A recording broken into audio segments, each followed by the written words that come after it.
Queremos compartilhar da palavra do nosso Senhor Deus sobre a sua vida. Lembrando que hoje, irmãos, hoje nós encerramos a maratona, do livro A Igreja Irresistível. Poxa, ninguém fez. Pensei que vocês estavam gostando.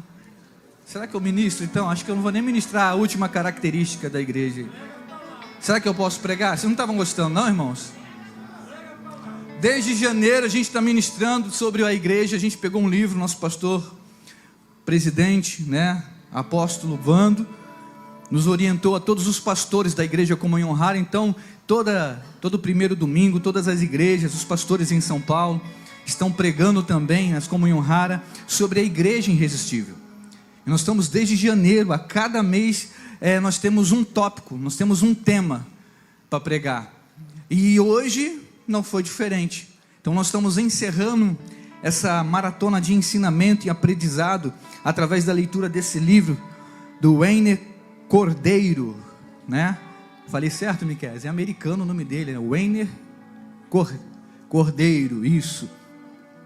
E ele nos instruiu ao seguinte entendimento do que é ser uma igreja irresistível. E quando nós falamos a palavra irresistível, a gente vem ministrando e discorrendo isso durante o longo desse ano, falando que a palavra irresistível a gente entende, Vocês já sabem, Todo mundo já decorou? O povo está com sono, Miqueias. Jesus tem misericórdia, desperta o teu povo. Vamos lá, o que é ser uma igreja irresistível? E a palavra irresistível, ela quer dizer o quê? Irresistível é tudo aquilo que fascina. Irresistível é tudo aquilo que atrai. Irresistível é tudo aquilo que não dá para resistir. Sim ou não? Amém? Vocês concordam comigo nisso? Sim, verdade. Então, a palavra irresistível, ela traz esse entendimento para a gente.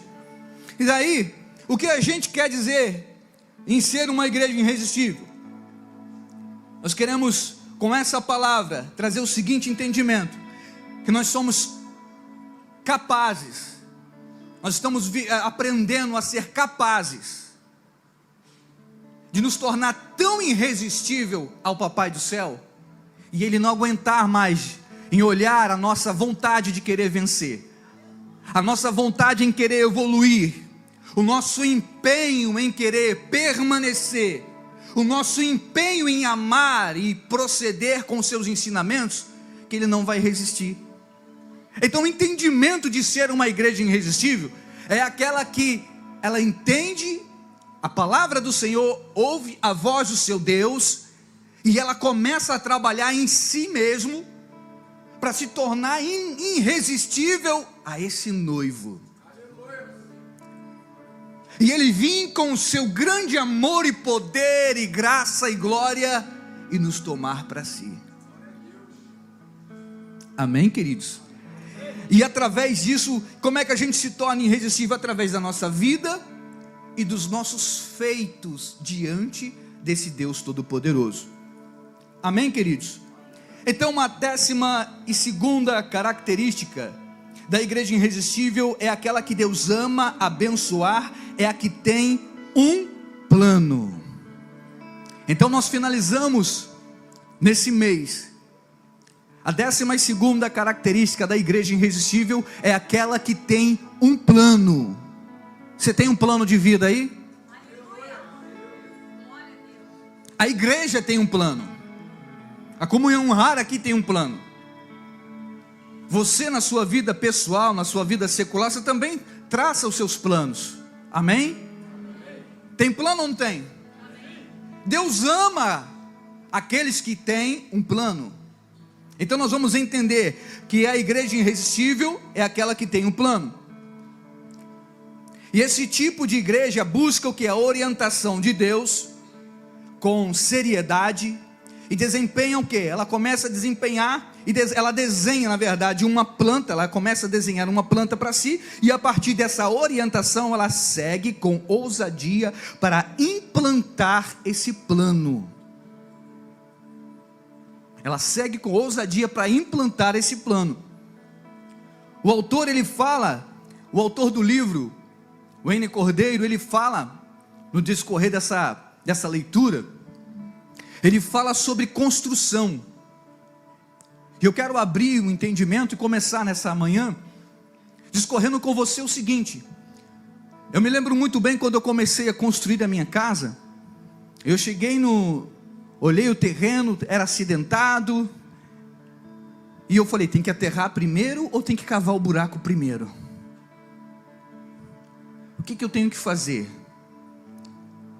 Eu era inexperiente, eu não tinha experiência naquilo, eu precisava de cadê vocês? Eu precisava de um plano, e eu não tinha um primeiro plano, porque eu não tinha experiência. E aí, por falta de plano e de experiência, eu comecei a consultar quem tinha para me dar. E isso é uma estratégia. E daí eu comecei a arquitetar um plano. Deu para entender?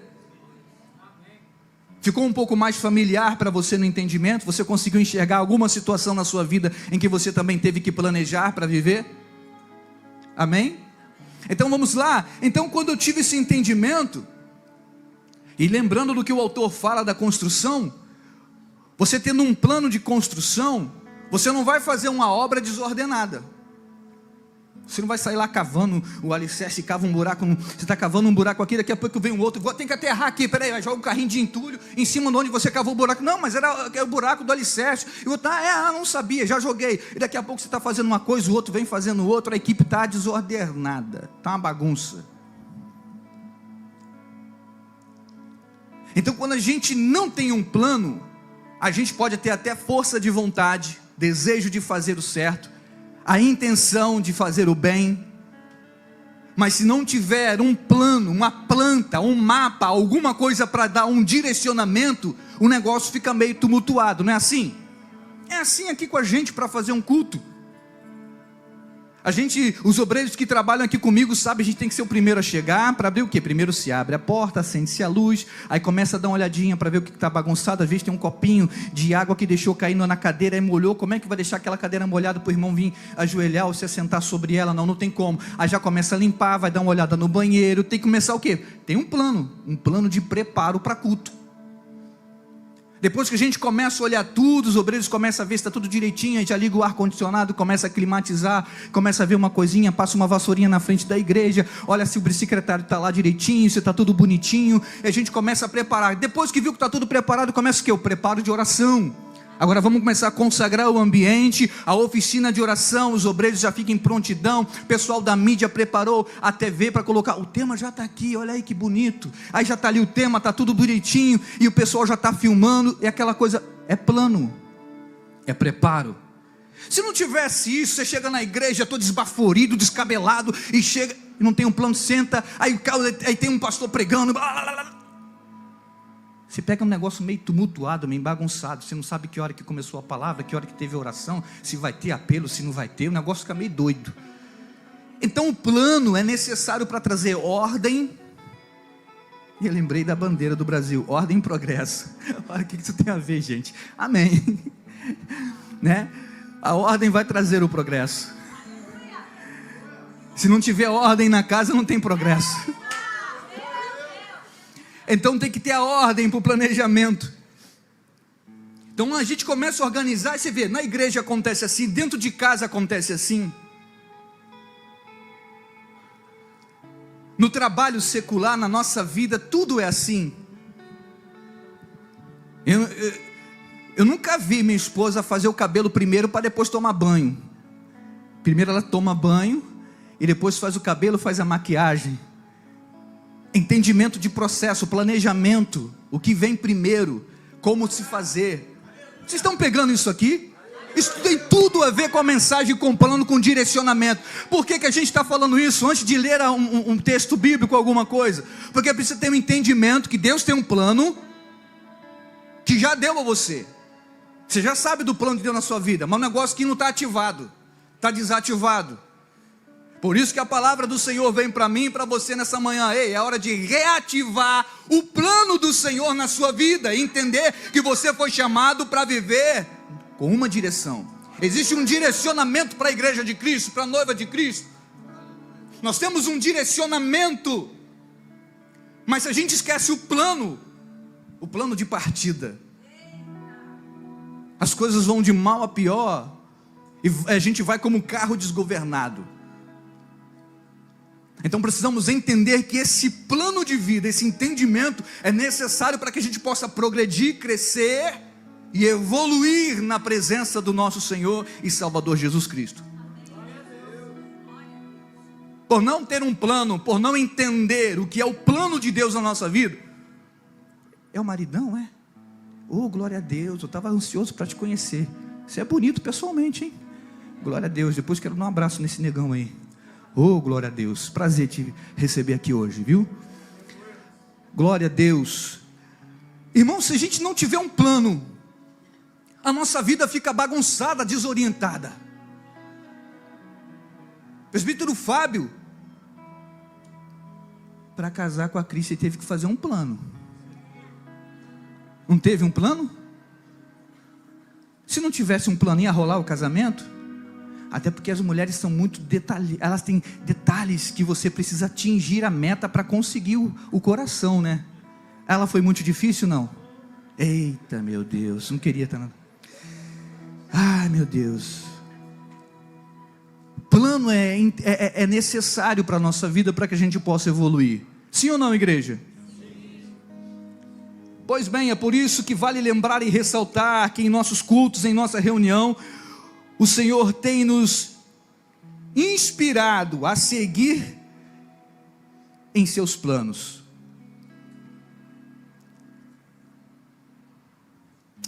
E o autor do livro, ele nos inspira, né?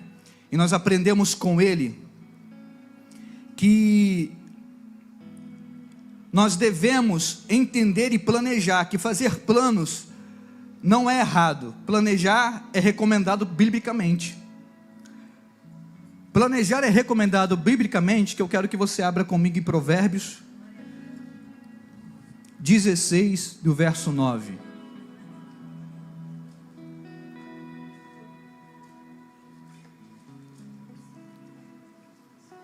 Provérbios 16, verso 9. E aí o sábio Salomão, filho de Davi, que escreve Provérbios, ele diz assim no 16, no verso 9: o coração do homem traça o seu plano e seu caminho, mas o Senhor lhe dirige, de novo, o coração do homem traça o seu caminho, mas o Senhor dirige, mas quem traça o caminho? O coração do homem. Então o nosso coração, ele sempre vai traçar um caminho. O nosso coração, ele sempre vai mostrar um lugar para ir.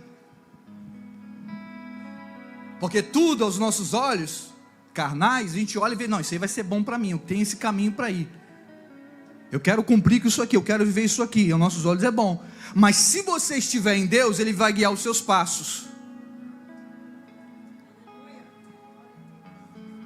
Vocês estão entendendo isso? Nós traçamos o caminho no coração. Nós temos desejo e a vontade de prosseguir ou ir a um determinado lugar ou fazer alguma coisa em nossa vida. Mas nós somos filhos de Deus, sim ou não, igreja? Então, como somos filhos de Deus e como bom filho, vamos entender que o Senhor, o nosso Deus, o nosso Pai, vai guiar os nossos passos. Aí eu me lembro agora do Renan pequenininho, não sabia andar. Mas ele determinou na mente dele, no coração dele, que ele ia ficar de pé. E aí ele ficou meio desequilibrado e ficou de pé. Ele determinou.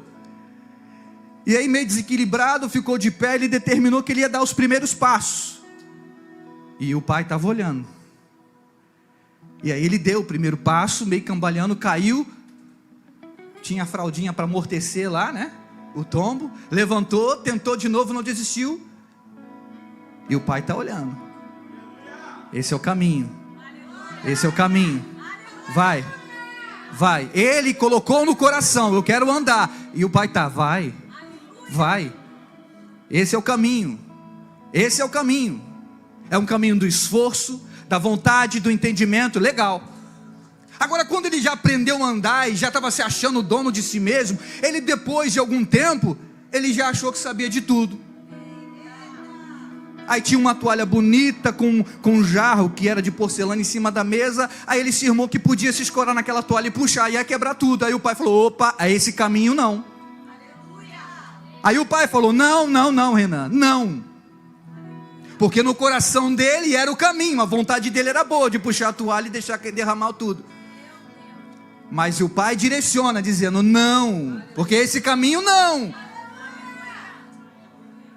Aí beleza, passou-se aquele dia, passou aquele momento, passou aquela fase, novamente, absoluto, já estava desenvolvendo, acha que já sabia de tudo, no desejo no seu coração de descobrir por que tinha aquele 2 furinhos na parede com um negócio chamado tomada. Aquele ali é para quê? Para botar o dedo? Sim ou não? Pois é, ele queria botar o dedo nela. Mas o pai estava olhando. O pai está olhando o filho no caminho de formação, de crescimento, de desenvolvimento. Aí ele vai com o dedinho e o pai fala, ei, não. Mas espera aí, esse pai só fala não, mas esse não está construindo. Esse não está forjando. Esse não está ensinando a desenvolver e a gerar maturidade, crescimento, robustez. Eita, puxei no S, carioca mesmo. Os paulistas que gostam, né? Me segura, paulista, aí. Ao contrário de vocês que falam porta. Meu Deus do céu. Amém. Um abraço nos Haracede, os irmãos de São Paulo.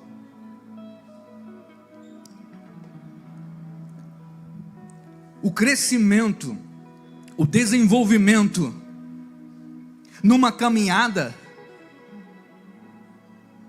a gente precisa entender que é plano de vida, mas com o Senhor Deus no caminho, controlando os nossos passos. Agora você imagine se meu filho cresce desenfreadamente, fazendo tudo o que quer, tudo que lhe dá na telha. Como é que vai ser o futuro desse menino? Como é que vai ser o futuro? Ninguém para ele, ninguém manda nele, ele nunca ouviu um não, meu querido. A palavra não existe na mentalidade dele. Ele não sabe o que é parar e pensar para desviar daquele curso que vai levar ele a um precipício, seja espiritual ou seja na sua vida secular. Então o que nós estamos querendo trazer para o entendimento hoje, que existem homens e mulheres já velhos, adultos, que nunca entenderam o processo do plano do Senhor na sua vida. Qual é? O não faz parte de crescimento. O não é parte do projeto de Deus na sua vida para desenvolvimento espiritual. É um plano de Deus, mas você não quer isso como um mapa e um direcionamento para a sua vida. Porque viver as fases de construção vai gerar dores. Sim ou não, igreja? Porque crescer dói. Como é que crescer dói? Pô, o Renan doeu muito para ele crescer. Eu, olhando como pai, eu tive que em alguns momentos pegar o chinelinho do papai, a varinha mágica. Aquela varinha toma só nas perninhas. Eu já disse não, mas você está insistindo em fazer, então vai crescendo sentindo dor. Amém? Mas tem filho que não quer sentir a dor do crescimento para o desenvolvimento. E o Senhor, como nosso papai, hoje Ele não quer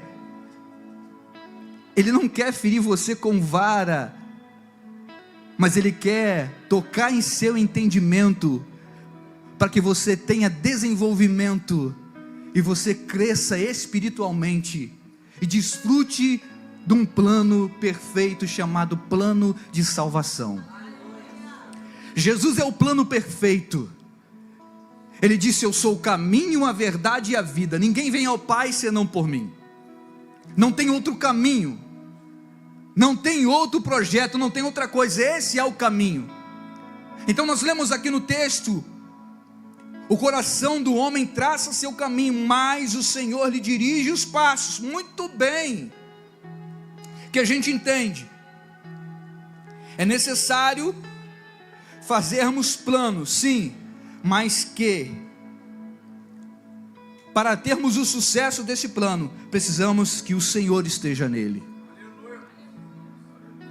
E eu quero falar de um outro personagem, eu quero que você vá comigo em Atos dos Apóstolos. Atos 16.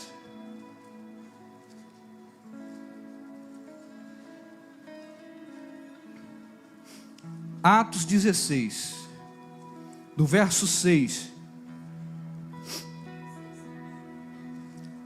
Atos 16, 6. E percorrendo a região Galatas, ixi, rapaz, vamos lá de novo. E percorrendo a região Frígio-Galátia, indo, o meu é Galata, gente, é Galácia aí? O meu é Gálata, isso, Frígio-Gálata, isso, é um nome bonito que tinha, né, gente? Imagina botar o nome do filho assim. Tendo sido impedidos pelo Espírito Santo a pregar a palavra na Ásia, defrontando Mísia, tentávamos ir para Bitínia. Olha só, cada nome lindo, gente. Mas o Espírito de Jesus não o permitiu. Paulo está narrando aqui nesses versos que ele tinha um curso, ele tinha um plano, ele tinha um lugar para ir, mas ele foi impedido pelo Espírito Santo. A minha tradução fala pelo Espírito de Jesus, que não permitiu ele avançar no caminho pela qual ele queria ir. O que eu quero dizer? Quero voltar ao tema da mensagem, que é: nós fazemos planos, mas vamos deixar Deus guiar os nossos passos? Paulo era homem de Deus, sim ou não? Sim. Como eu e você, como nós. E o que acontece no texto que nós acabamos de ler? Havia um plano, ele queria somente fazer o quê? O bem e o certo. O que ele estava fazendo? Que era a missão de Paulo? Era o quê? Pregar o evangelho. Não era isso, igreja? Ele estava na missão. Isso é bom ou ruim? Não é bom? A intenção era boa, ele queria pregar o evangelho, ele estava indo para uma missão, cumprindo o quê? O ID do Senhor. Ele estava cumprindo o ID do Senhor.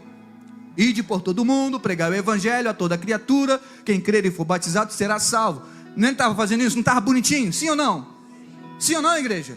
Sim.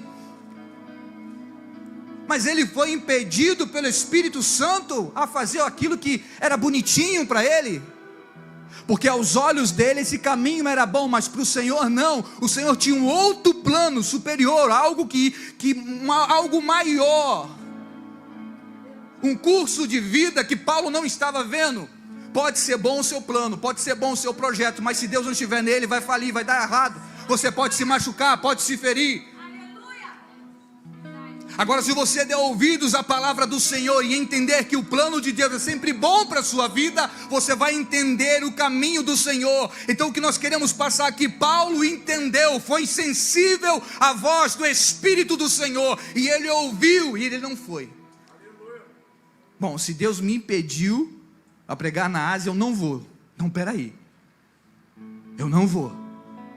E quando ele vai, ele desce, ele vai para Trode. Aí ele começa lá nesse lugar, ele vem à noite, vem um sonho. Deus dá um sonho para ele, onde ele tem uma visão de um jovem varão dizendo: ei, passa a Macedônia e vem nos ajudar. Aí ele entende: o Senhor me impediu aqui e me deu uma visão, me deu um outro plano para ali.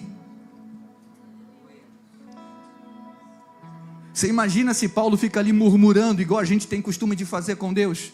O Senhor manda você frear, parar um pouco na corrida que você está fazendo, e a gente começa a murmurar, e muitas das vezes, irmãos, por ingratidão ou soberba, acharmos que nós devemos fazer tudo na força do nosso braço, a gente às vezes levanta os punhos para Deus e fala: por que me desamparaste? A gente quer lutar com o nosso Senhor no caminho que Ele está falando: esse caminho pode te machucar, você não está preparado para ver esse caminho. Aos seus olhos pode parecer bom, mas um caminho vai te machucar, você não está pronto para isso. Eu tenho um caminho. Lembra do que eu falei do meu filho? Lembra da comparação da criança? Deus nos chama de filhos. Se Ele nos chama de filhos, Ele nos vê como meninos. Ele vê a nossa capacidade de armazenamento, de espiritualidade, de crescimento, de desenvolvimento espiritual. Ele sabe até onde eu e você podemos suportar as aflições desse mundo, porque Ele passou por todas elas. O Senhor Jesus sabe o que é sentir dores. O Senhor Jesus sabe o que é sentir medo, o que é sentir terror, o que é sentir angústia. Em sua caminhada ao Gólgota, Ele chamou 3 dos seus amigos íntimos, Pedro, Tiago e João, e falou: vamos orar comigo. E no caminho Ele abre para aqueles amigos, eles falam assim: a minha alma está angustiada até a morte. E por muitas das vezes nós achamos que só a nossa angústia é maior do que a dos outros. Nós achamos que as nossas adversidades é maior do que o outro. E a gente começa a apontar o dedão no olho do irmão e dizendo assim: você não sabe o que eu estou passando. E você sabe o que o irmão está passando também? Ninguém sabe de fato o que cada um está vivendo nas suas batalhas interiores, nas suas guerras emocionais. Mas tem uma pessoa que sabe, está aqui em nosso meio nessa manhã. É a pessoa do Espírito Santo de Deus. E Ele conhece o seu e o meu coração. E Ele sabe que nós precisamos entender essa palavra. Ei, há um plano de Deus na minha vida e na sua vida. E nós precisamos trilhar nesse plano. Aleluia. Aleluia. É muito bom quando nós recebemos também, irmãos, um plano que já vem direto, prontinho da parte do Senhor. É muito bom. E quando a gente começa a desenvolver ele, quer ver? Outro personagem da Bíblia, Noé. Noé foi o próprio Deus que escolheu ele, e deu um plano bonitinho para ele. Deu a arca, o plano da arca de Deus. Deu as medidas, deu o nome das tábuas que ele iria fazer, o tipo de betume que ele iria fazer para a cela. Deus deu tudo para ele, a planta estava bonitinha. O que ele teve que fazer? Somente trabalhar, regaçar as mangas, meter a mão na obra e fazer. Então não basta você somente receber também, não. Deus te deu um plano de vida, Deus te deu algo, deu bonitinho. Eu vou te dar a planta, olha aqui, ó. Vou te dar o caminho das pedras, não é assim que a gente fala?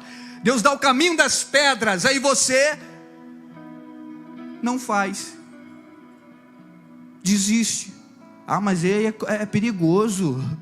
Ah, não, vai trabalhar muito, 100 anos para construir isso. Não sei nem se eu vou gozar desse plano todo. Eu não sei nem se, não, isso aí, vai doer muito, Deus, não quero não. Deus te deu uma planta e você não quer desenvolver, porque no meio do processo da construção, você vai desfrutar de um relacionamento e do poder de Deus fluindo em sua vida. Mas você não quer, por quê? Por medo. Por não conhecer o tamanho do seu Deus e a capacidade de amor que Ele tem por você. Agora eu me admiro muito com Noé, porque além de entender e receber o plano de Deus, pastor Miqueias, ele envolve o que é a sua família. Ele chamou a família para viver aquele plano. Agora eu olhei para o Elias aqui, estou vendo o paizão dele aqui, coisa linda estar com você aqui, meu irmão. Como eu sonhava por esse dia. Porque esses meninos, toda vez que vieram e passaram por um gabinete comigo, eles falam assim: o meu pai é um homem de Deus.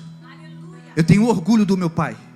Eu falo isso publicamente para louvor e glória do nome do Senhor na sua vida. Porque esses meninos testemunharam do que Deus fez em você e na sua vida, sua fidelidade, seu comportamento aqui. E olha como foi bom. Eles receberam um plano de Deus e envolveu a família. Tá o paizão aí com a gente. Olha aí. Olha aí. Então quando a gente envolve a família, a gente sente isso. A gente consegue colocar a família, o negócio vai prosperar, porque todo mundo entende o processo, o lugar, o nível que nós estamos trabalhando. Porque tem uma planta, tem um direcionamento. É para fazer o quê? É para construir. Então eu vou construir vai gerar o quê? Suor do rosto, trabalho, labuta. Aí lembrei do Enivaldo, ele gosta de falar assim, né? O trabalho, vamos labutar.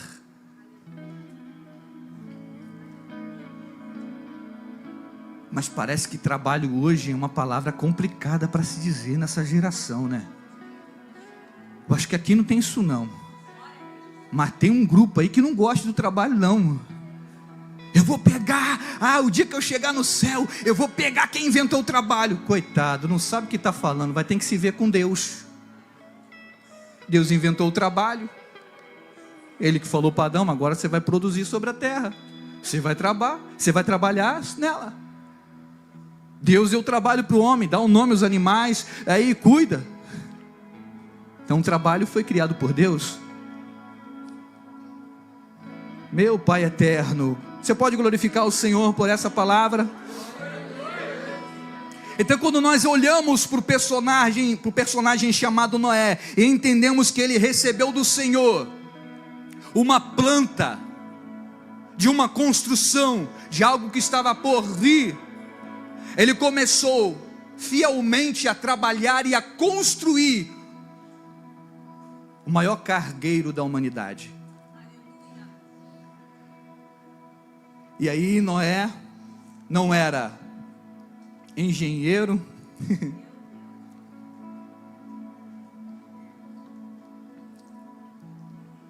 não tinha ferramentas, como hoje nós temos uma maquita para cortar uma madeira,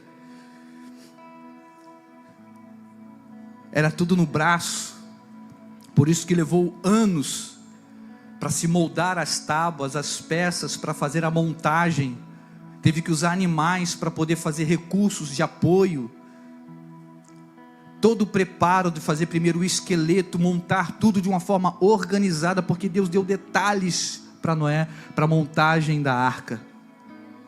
E depois de tudo montado, a última palavra vem: agora pega a tua família e entra. O que Deus quer trazer para o meu entendimento e para o seu entendimento, quando nós recebemos uma planta direcionada por Deus para vivermos ela, construa junto com a sua família, traga para o entendimento familiar, mesa, comunhão. Você chefe de família, você mãe, dona de casa, que por muitas das vezes você mulher, tem que se posicionar como homem da casa, porque o marido deixa o sacerdócio. Não era para ser assim, mas infelizmente, nessa geração está assim. O que nós atendemos é muitas mulheres que têm que se posicionar, porque o homem não quer ser um homem de Deus, não quer ser um homem da casa. O que é ser o homem da casa? Não é só o cara que chega lá e banca, não. Olha só, fazer as compras, vamos lá no Guanabara da vida, aí faz as compras, e encher o carrinho. Não, eu sou um homem, eu que banco isso aqui é tudo, eu que pago a conta de luz. Isso não é, ser homem não é só isso. Ser homem é atender as necessidades emocionais da casa, é entender quando a mulher está depressiva, ou opressão está batendo no seu coração, quando um filho está querendo referências e você está tão envolvido no trabalho, ou no jogo da seleção brasileira, que você não consegue olhar o que o seu filho está pedindo, somente uma atenção sua, uma mãozinha na cabeça dizendo: papai te ama, filho, eu vou brincar com você, vamos soltar pipa, vamos jogar bolinha de gude. Coisa simples, irmãos. E muitos pais, muitos líderes estão perdendo a sua casa, a sua família, porque não querem trabalhar no processo, no projeto de Deus. É mais fácil pegar um celular, dar na mão do filho, joga aí. Então, eu quero falar com você, isso, o filho está lá, abrindo sites pornográficos, se destruindo, com coisas que não é do tempo dele, nem é a fase dele, mas você deu a ferramenta para ele, ferramenta errada. Como deveria comprar uma Bíblia na linguagem infantil e começar de noite, na cabeceira da cama, começar a ler a palavra de Deus. Você sabe quem foi Noé, filhinho? Nós não podemos perder, irmãos, o fio da meada. Nós não podemos perder o que Deus está tratando no nosso povo, no nosso convívio aqui. As palavras do Senhor precisam estar vivas dentro do nosso coração e na nossa mente. Os bons costumes familiares, Deus tem um plano para a igreja tem um plano, a igreja tem projeto, mas precisamos entender que tem que trabalhar, temos que desenvolver esse plano e o projeto. Todos da família de Noé ficaram envolvidos no plano e no projeto, e como eles abraçaram a causa, eles entraram na arca e foram salvos do grande dilúvio, da ira de Deus. Porque o que foi a construção? Fugir da ira, ser livre da ira de Deus sobre a terra. E às vezes a gente acha que a nossa vida aqui é uma vida banal, passageira. Não, está tudo legal, é bacana, daqui a pouco isso vai passar, e vai ficar tudo bom de novo, vai entrar o novo governo, e vai ser show de bola, vai ter isso, vai ter aquilo. Meu irmão, não vai melhorar não. Ou isso aqui não é Bíblia, ou isso aqui não é palavra de Deus. Não vai melhorar não. Eu te convido a ler Lucas 21, que começa a dizer o que vai acontecer nesses dias, nesse tempo. Como é que pode um livro ser tão antigo como esse, e as palavras ser imbatível? Tudo que está escrito na palavra do Senhor está se cumprindo. Boa parte já se cumpriu. Nós temos que preparar o nosso caminho, nós temos que preparar a nossa vida, a nossa mentalidade, para viver esse plano do Senhor e não se esquecer dele. Nós precisamos entender o que Deus está fazendo em nossa vida e sermos gratos, porque em nós foi achado graça. E o Espírito Santo quer tratar das nossas emoções, nos deixar totalmente aperfeiçoados nele, para viver a eternidade com ele. Aleluia.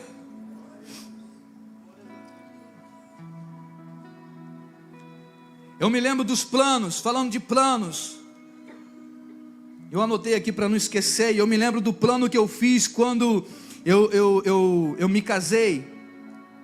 E eu lembrei do meu primeiro plano. Qual era o meu plano? Bom, casei. E aí eu pensei, bom, eu não consegui terminar minha casa, irmãos. Então o que eu estava fazendo? Eu bati a laje da minha casa. Coisa de crente, irmãos, vocês vão entender isso. Os novos aí que estão namorando, na fase de noivado, um dia vocês vão entender isso. Crente, irmão, 6 anos namorando. Você imagina, quase um Jacó da vida. Era eu. E aí eu estava lá na casa do Labão, não, do meu sogro, Deuclemi. Eu vou casar com a Raquel, eu quero ela. Ainda bem que não tinha esse negócio da outra filha, ela era mais velha. Ela era mais velha, né? Mas o homem não queria me dar a filha não, para casar, gente. Eu passei por isso que eu falo que sou quase um Jacó.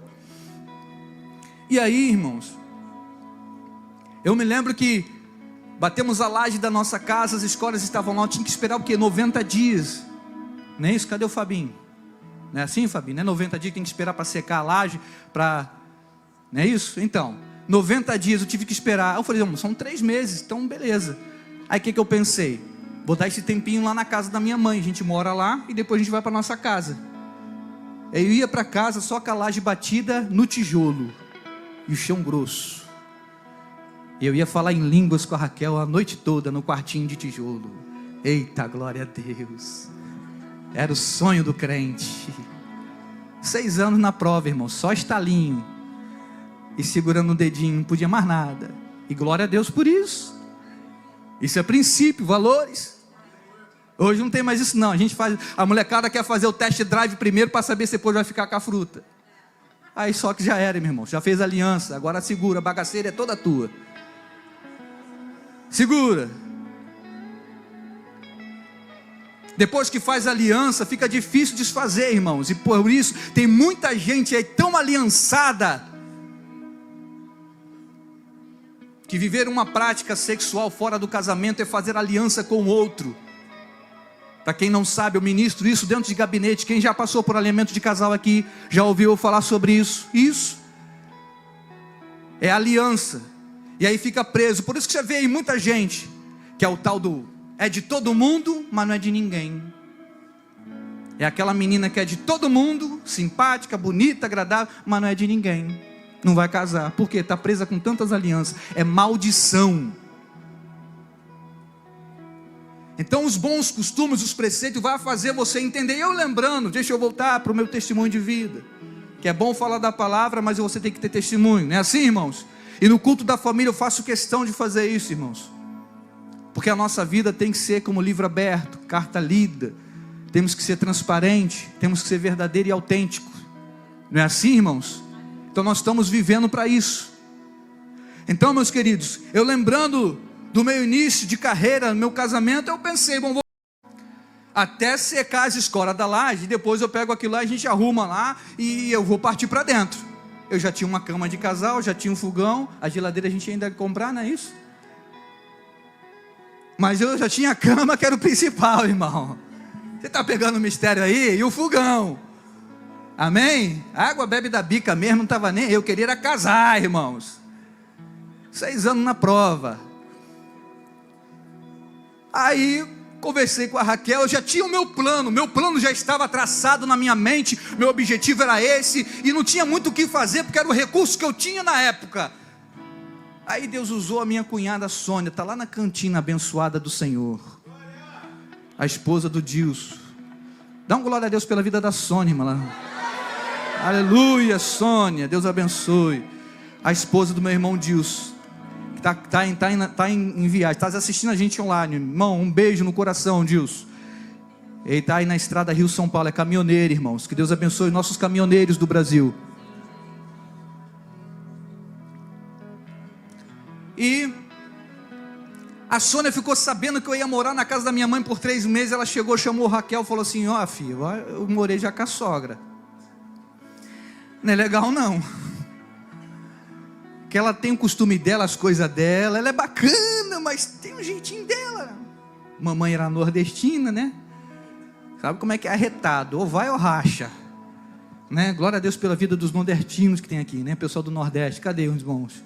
Vocês são bênção de Deus aqui nessa casa, glória a Deus. Irmã Marli conheceu a mamãe, né? Conheceu de perto, a veinha era tinhosa, né, irmã Marli? Ela era bênção de Deus, glória a Deus. Saudade da minha mamãe, gente. E a Sônia falou com a Raquel, e a Raquel pegou aquilo tudo, e eu não esqueci do tema não, tá, irmãos? Eu estou falando dentro do tema, hein? E aí, a Sônia falou: ó, não vai para casa de sogra não. Tem a casa do irmão dele, do Elise, meu irmão mais novo, que está lá desocupada, está largada lá, só tem um matagal lá dentro lá. Mas vai para lá que pelo menos você vai viver privacidade, e é o seu momento novo. Você não vai ficar muito tempo mesmo lá, não é só 3 meses? Esse era o plano.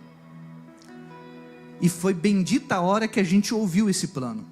E quando a Raquel trouxe essa palavra para mim, eu falei: Raquel, dura coisa pedistes. Tu sabe o que é ir lá para outra casa onde está um matagal tudo largado? E não é melhor ficar na mamãe lá, que tem tudo direitinho lá? Vamos ficar lá. Aí lá na casa era um cômodo e um banheiro, ela está me lembrando aqui. A outra casa era um cômodo e um banheiro. Eu não precisava de mais do que isso, irmão, estava tudo bom, era isso aí que a gente queria, né? Mas aí a gente ouviu o conselho, e eu falei: então vamos lá para tu ver se é isso mesmo. Chegamos lá, abrimos o portão, eu falei: Jesus tem misericórdia. O mato passou dos peitos, irmão, estava desse tamanho assim. E eu falei para ela, eu falei: e aí, vamos encarar? E ela falou assim: tu tem 2 braços, eu também tenho, vamos embora, eu vou capinar esse negócio contigo. Eu falei: pronto. Lembra que eu falei que tem que arregaçar as mangas, tem que trabalhar? Pois é, plano sem ação. Então eu tinha um plano, eu tinha algo para fazer, e aí veio um outro plano, que eu estava duvidoso de seguir esse plano, que eu falei: nossa, desestruturou todo o meu plano. Então vamos encarar esse negócio. Irmãos, trabalhamos firme ali, não foi? Eu lembro que a gente comprou um saco de cal, irmãos, para pintar as paredes no chapisco, irmão. Já pintou parede no chapisco com cal, irmão? Você arranca quase as cabeças do dedo, o negócio fica gostoso, mistura cal com sangue, você passando assim, ó, aquilo assim, só Jesus, dá uma dor aqui que você tem que abaixar e volta. Mas feliz da vida, casar. A gente estava doido para ficar naquele quartinho. Se aquelas paredes falassem. Telinha fina, ela está lembrando aqui, ela está lembrando, a gente está viajando no tempo aqui, flashback. Ai meu Deus, estamos viajando. Pena que a gente não conseguiu tirar uma foto, senão eu botava aqui para vocês verem, irmãos. Pena que eu não tirei uma foto, Johnny, não consegui tirar uma foto, meu irmão. Você lembra daquela casinha? No lugar mais nobre de Paciência. Vou dobrar a língua para falar. Nova Jersey. Está pensando o que, meu irmão? Nome americano. Na época que o tiro comia solto ali. Estava em alta Nova Jersey. Estava em alta. Aí você imagina, casamos, tudo bem, fizemos isso, era o plano. E aí fomos para a casinha, modelamos tudo, arrumamos um cômodo e um banheiro, e casamos, fomos para a lua de mel, Nova Jersey. Glória a Deus. Vocês gostam, né, gente? Porque não foi vocês, mas isso gerou dores na gente, irmão. A gente chorou, como choramos para casar e fazer tudo direitinho, meu irmão. Como foi difícil fazer tudo direitinho. Mas vale a pena, né? Vale a pena.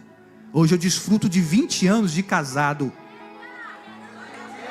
Mais 6 anos de namoro. Irmão, já passou de boda de prata. 26 anos junto, beijando essa boquinha aqui, dona Raquel. Tá pensando o quê? É hoje, hein? Já estou plantando, como diz como é que é? Cláudio Duarte. Já estou acendendo esse negócio. Aleluia. Tá dando um calor aqui, gente.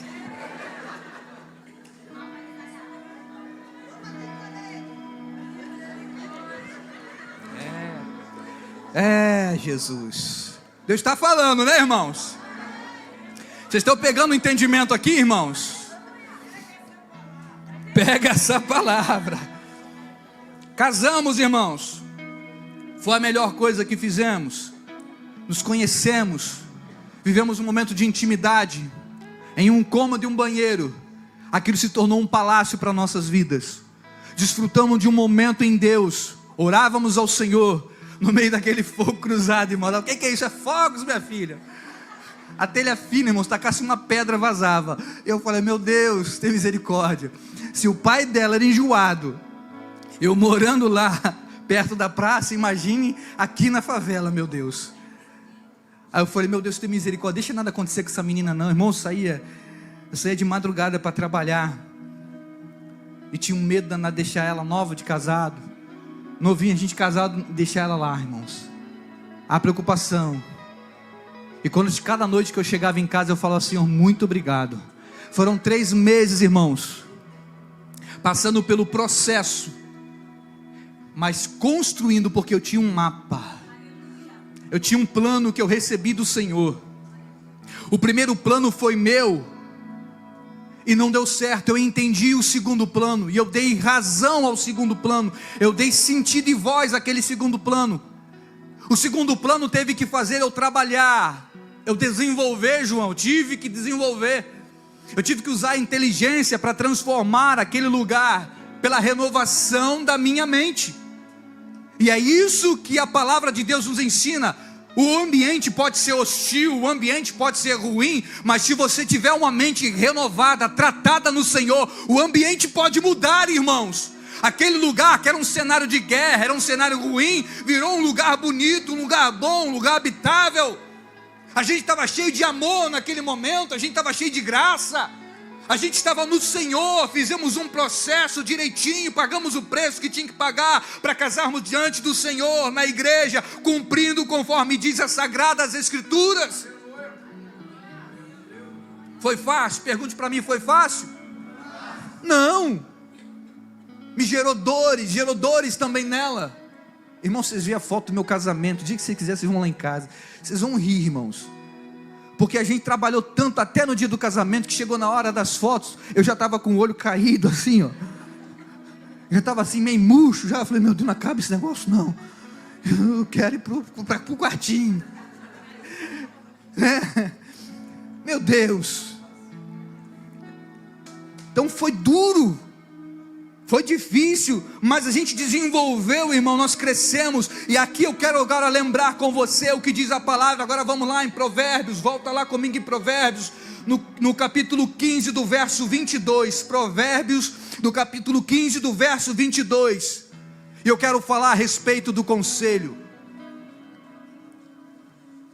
Foi ouvindo a palavra, a mudança de direcionamento, por receber conselho, que eu desfrutei do melhor de Deus na minha vida, que eu desfrutei de uma fase melhor e superior na minha vida. O que a palavra de Deus diz do sábio Salomão em Provérbios, no capítulo 15, verso 22, aonde não há conselho, fracassam os projetos, mas com muitos conselhos há bom êxito. Onde não há conselho, você quer fazer as suas coisas desenfreadamente, sem se aconselhar, achando todo altivo, dono de si, autossuficiente, e aí você vai ser abatido. Você vai ser abatido. A natureza do homem, o nós como se tornamos altivo, irmãos, a gente já está no fracasso, é um passo para o fracasso. A palavra está dizendo aqui, aonde não há conselho, fracassam os projetos. Então na minha mente, a minha primeira intenção não foi aconselhada com ninguém, eu tive a minha própria decisão, eu tive o meu plano, mas eu não tinha pautado ele no Senhor. Era a minha vontade, eu queria casar e viver aquele momento e pronto, eu queria piriri parará com a Raquel, e aquele negócio nascia lá na casa da minha mãe mesmo. Mas não, Deus mudou tudo. Muda tudo. Vai para um lugar onde você vai ter que trabalhar, preparar a terra, que isso vai gerar crescimento em você. Um lugar que você nem esperava, mas ali vai impulsionar você a ir adiante. E aí transformamos aquele lugar, ouvimos o conselho, conforme eu falei com vocês. E por ouvir o conselho, por entender, aí agora eu começo a ter êxito nos meus projetos. Porque eu ouvi o conselho da Sônia, que chegou no ouvido da Raquel, e ela veio, conversamos, planejamos e aí vivemos o quê? O melhor de Deus. O mal é que essa geração, nossa geração, a gente espera o leite derramar para depois se aconselhar. Ninguém quer se aconselhar primeiro. Aí vai e mete os pés pelas mãos. Aí depois que o leite derramou, que já aconteceu tudo errado, aí vem: pastor, sabe o que é, pastor? Ah, meu irmão, agora o que eu posso fazer? Porque você não aconselhou antes. Nós estamos aqui na igreja, atendemos, somos de fácil acesso. Dizer que você congrega aqui e não consegue apertar a mão do seu pastor ou falar com ele no final do culto, você está pecando contra Deus, irmãos. Porque nós somos acessíveis nesse lugar. Nós somos acessíveis, irmãos. O problema todo é que as pessoas deixam as coisas acontecer para depois sinalizar: ai, estou com defeito aqui, deu problema aqui, agora o que eu faço? E agora faz igual o Chapolin Colorado: quem poderá nos defender? Não é assim?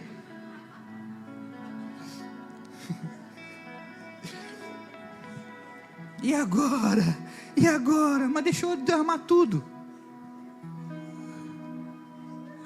O pessoal que assiste Chapolin estão rindo. É da antiga, né, gente? Vocês são sem vergonha. Vocês já falaram isso na vida de vocês.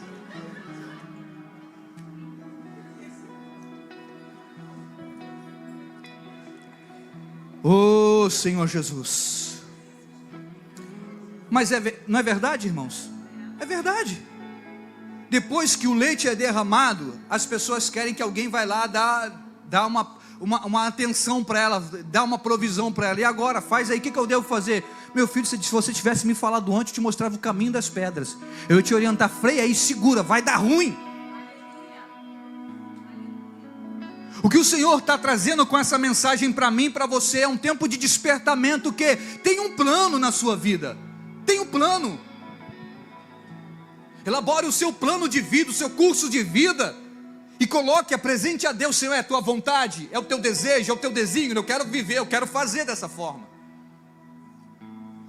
Mas não faça segundo a força do seu braço, no seu bem querer, na sua própria vontade. Vai dar ruim.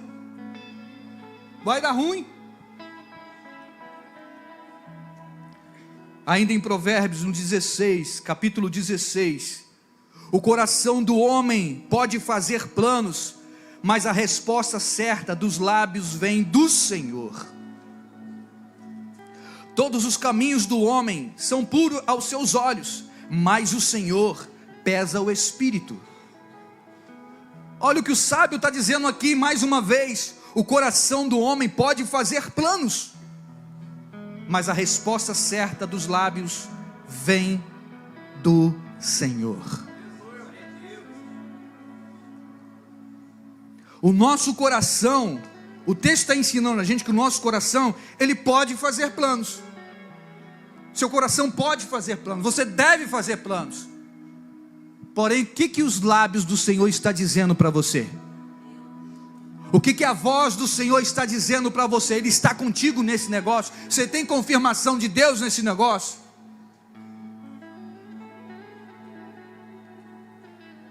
Eu lembrei que eu estava, cadê ele? O Roger, cadê o Roger? Está ali atrás, o Roger, a Aline está aqui.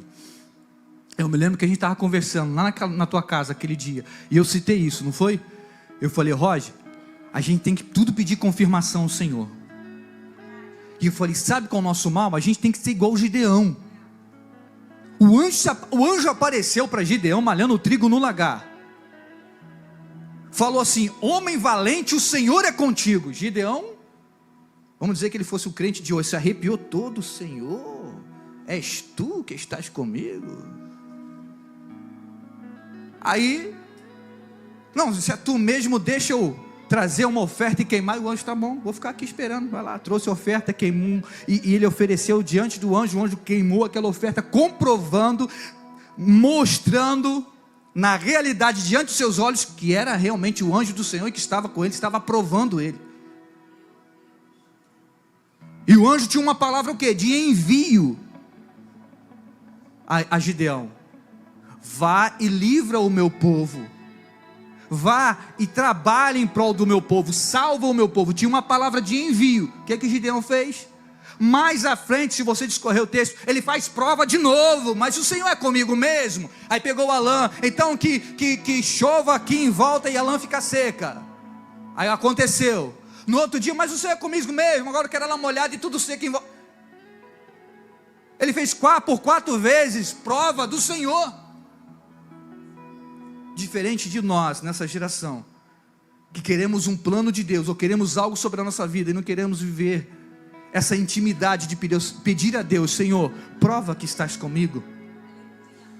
E o Senhor foi tão paciente com Gideão, que em todos os seus pedidos o Senhor confirmou que estava com ele, estava aprovando o trabalho dele. Isso mostra cautela, cuidado, disciplina. Senhor, Moisés, Senhor, eu quero que a tua presença esteja comigo, a tua presença, não envia anjo para ir na frente não, eu quero o Senhor. Se o Senhor não for conosco, não nos faça sair desse Egito, não nos faça sair desse lugar. Isso é chamar Deus para o seu plano de vida, isso é chamar Deus para viver o seu relacionamento, isso é chamar Deus para viver contigo nessa empreitada.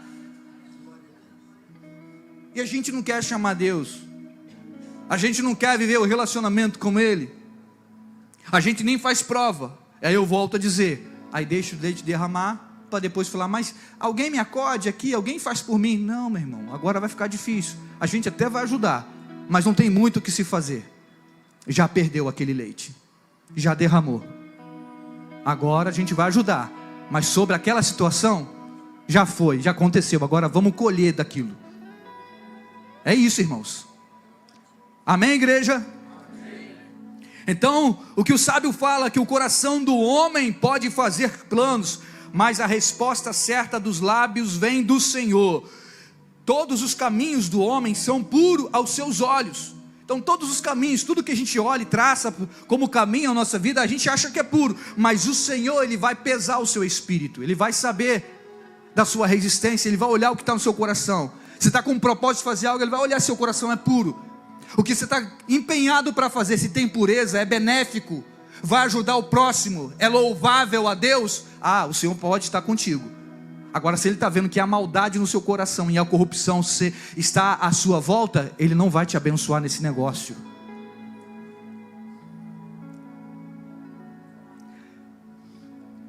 Verso 3 do 16: confia ao Senhor as tuas obras, e os teus desígnios serão estabelecidos. Outro entendimento que fica para mim e para você: a confiança. Não basta só a gente receber o plano, mas você tem que confiar nesse plano. E a gente está vivendo uma vida onde a gente não confia. A gente está vivendo um momento que a gente não está confiando no Senhor. E a gente precisa confiar no Senhor para que as nossas obras, os desígnios do Senhor sejam estabelecidos na nossa vida. Como vai estabelecer algo na nossa vida se a gente não confia? Como que eu iria desfrutar? Agora eu vou voltar lá, no quartinho lá, um cômodo e um banheiro, se eu não acreditasse que as minhas mãos e a dela, que era uma vontade de Deus, e que as nossas mãos estavam aptas para fazer aquele serviço? Como eu poderia desfrutar de um novo ambiente se eu não me empenhasse a trabalhar como Noé se empenhou com sua família? Como eu posso desfrutar de um lugar em Deus se eu não me colocar à disposição para viver o novo de Deus na minha vida? Como nós vamos avançar como igreja se nós não estamos dispostos a ouvir o plano do Senhor na nossa vida? Como nós vamos empenhar um bom ministério nessa terra se eu não estou disposto a ouvir a palavra? E por mais dura que ela seja, ela vai trazer cura em suas emoções. O nosso desejo aqui com a palavra, irmãos, a comunhão rara não é a igreja que fica pregando oba-oba, você vai ganhar chave, você vai ganhar aquilo. A gente não prega isso não. A nossa mensagem é só uma. Eu digo para os irmãos aqui que caminham comigo, eu falo assim, a minha mensagem é só uma. Qual é? Arrependei-vos. E a visão que o Senhor nos deu sobre essa igreja, a comunhão rara, ela é a igreja que vem na visão de João Batista, irmãos. Nós estamos preparando o caminho para a volta do Senhor. As igrejas comunhão rara é a igreja que vem na pegada de João Batista. Nós estamos pregando arrependimento, mudança de comportamento. Nós estamos pregando a volta do Senhor. O que nós estamos falando aqui? Deus tem um plano na sua vida. Deus tem algo para você. Então desperta. Desperta. Em nome de Jesus. Nossa vida mais com entendimento. Aleluia.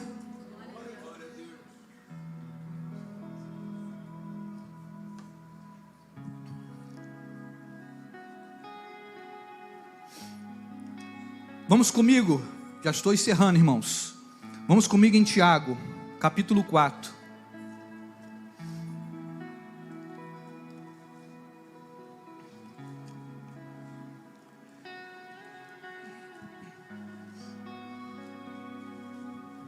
Não seja arrogante em vossos planos,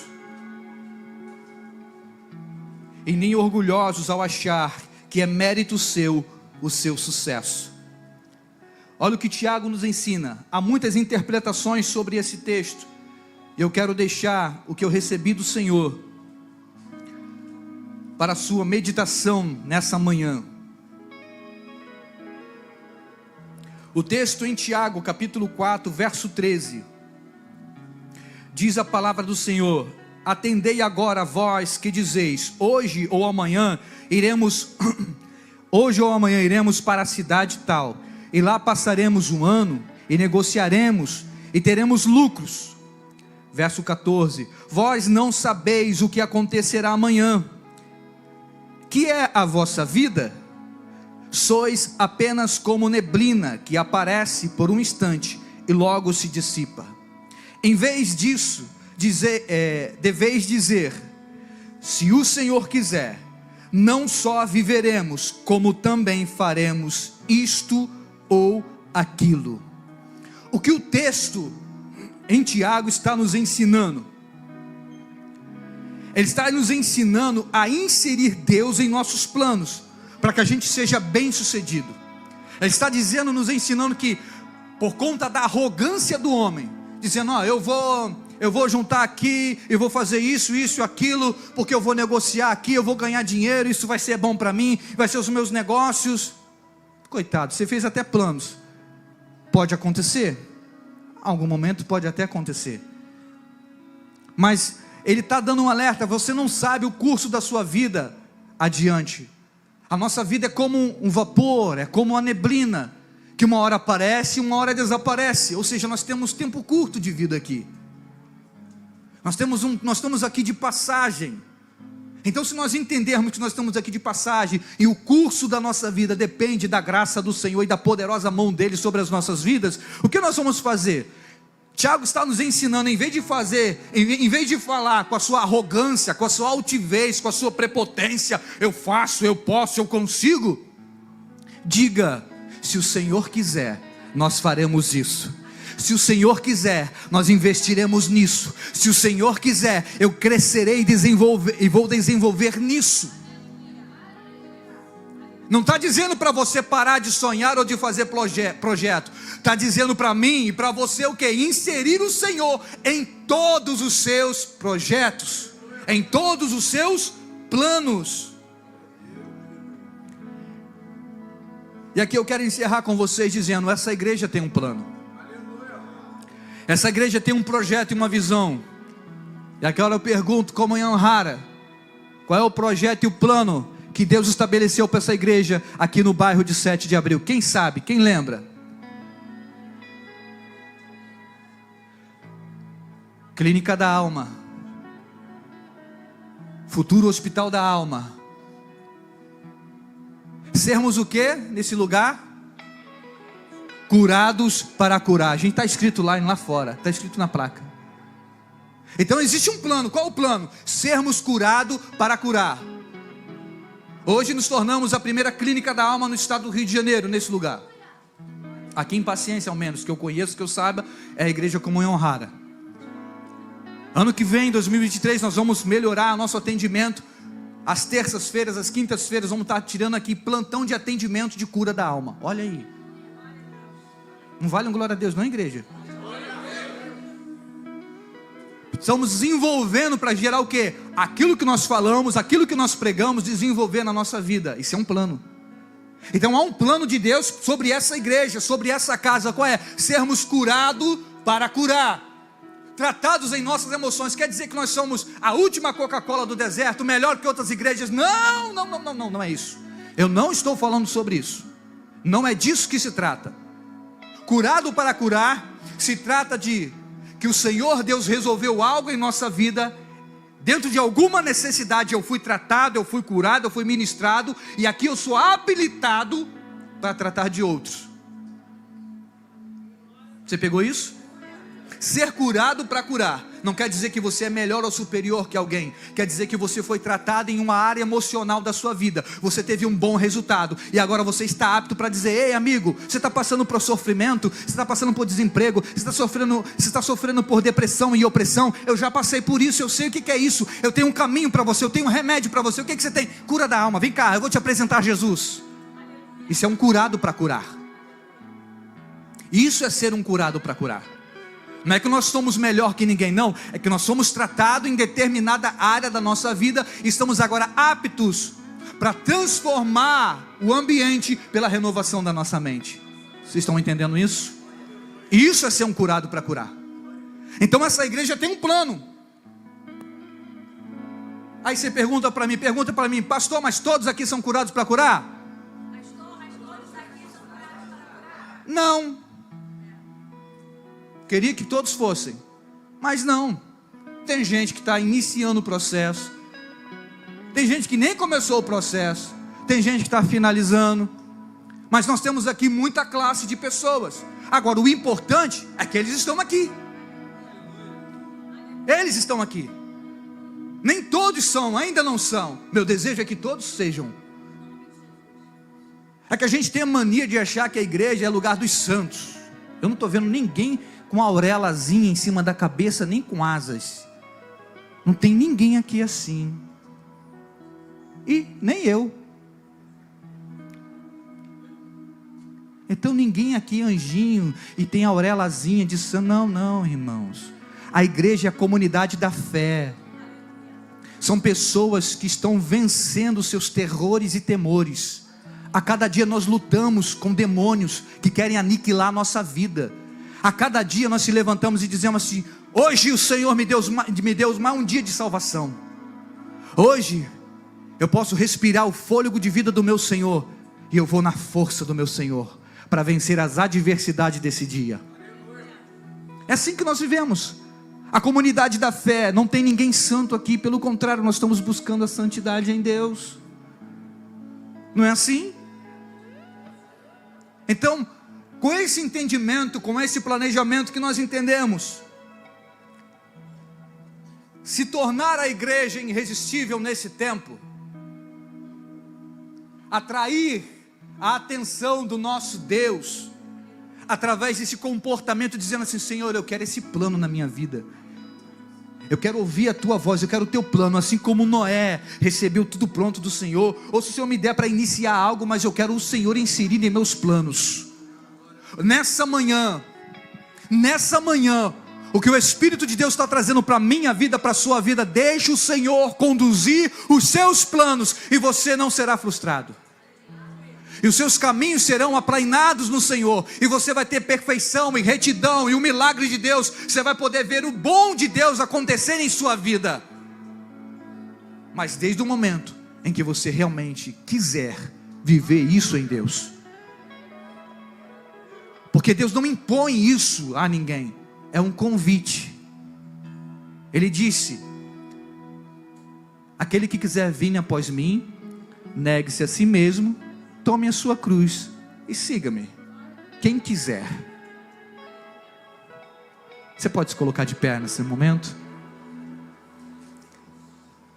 E a pergunta é: quem quer? Quem quer viver o trabalho de se reconstruir? Quem quer viver o trabalho de ganhar forças no mundo espiritual, vencendo? Nós precisamos, irmãos, há muito trabalho ainda aqui para se fazer. Há muito trabalho nessa igreja para vivermos esse plano chamado o plano de salvação de Deus na nossa vida, e o plano de Deus em ser um curado para curar. Existe muito trabalho aqui. O primeiro trabalho, a gente venceu o quê? O orgulho. Quebrar a força da ignorância e da altivez.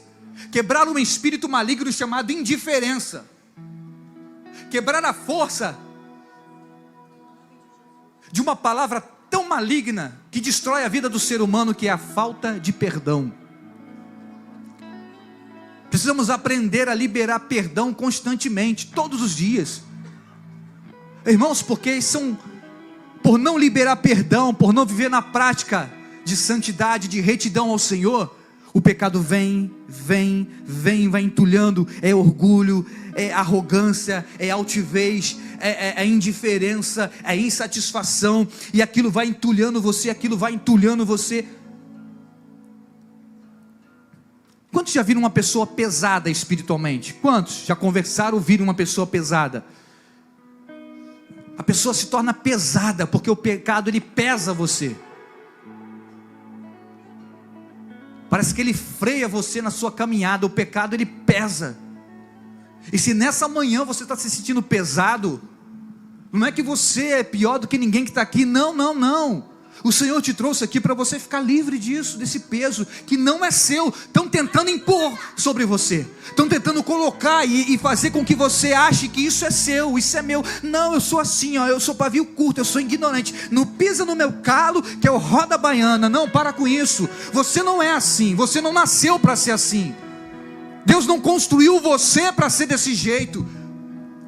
A palavra de Deus nos ensina que nós somos imagem e semelhança do Senhor. Nós temos muito amor para dar. Deus construiu a gente para ter amor, para ter da sua porção dentro da nossa vida. Esse é o plano. Porque senão não era um mandamento de Deus: amai-vos uns aos outros. Se é um mandamento, não é algo que nasce dentro da gente, é algo que eu preciso conquistar com você, é o amor. Então, se é um mandamento e eu preciso conquistar, nessa manhã eu pergunto: você quer viver o amor de Deus? Você quer ver uma vida mais leve? Porque quando você começa a caminhar com Deus, quando você começa a entender essa palavra de que ter um plano de salvação, a sua vida é mais leve. Por quê? Porque você não se apega a sentimentos.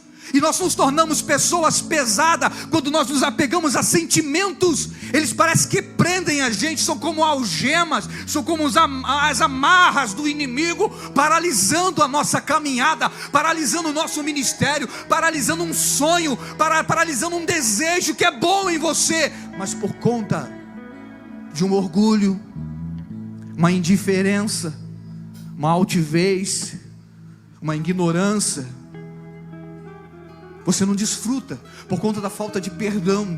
Aí você não desfruta. E eu estou te convidando nessa manhã para desfrutar desse ambiente em Deus, para viver um plano do Senhor nessa manhã. Colocar o Senhor como um principal em seus planos. E uma última coisa eu falo aqui da minha vida, da minha história. E eu tenho muito orgulho de falar isso. Eu me lembro que quando eu peguei a planta da minha casa, Nós temos um tio que ele desenhou a planta da nossa casa. Meu tio Belmar, irmão Marli conhece. O evangelista Josué conhece também, meu tio Belmar. Alguns irmãos aqui conhecem. João Lucas, presbítero Luiz Antônio Sirlei conhece. Meu tio Belmar desenhou a minha casa, a planta. E quando ele me deu aquilo, eu falei assim: nossa, é grande demais, tio. Ele falou assim: tenha fé. Tenha fé. Comece a orar do ferro à tinta. E eu peguei aquele projeto junto com a Raquel. Nós fomos no nosso terreno. Nós apresentamos aquele projeto ao Senhor. Era um papel. Eu emplastifiquei e guardei na minha casa. Está lá até hoje, para testemunho. Para quem quiser ver. Está lá a minha casa desenhada. E ela é exatamente do jeito que ela está. Nós oramos ao Senhor, precisamos: Senhor, isso aqui é bom para os nossos olhos. É grande para mim esse projeto. Mas está aqui, Senhor, é minha casa. Eu quero essa casa, é o meu sonho. Senhor, ajuda a gente a fazer. E Ele fez.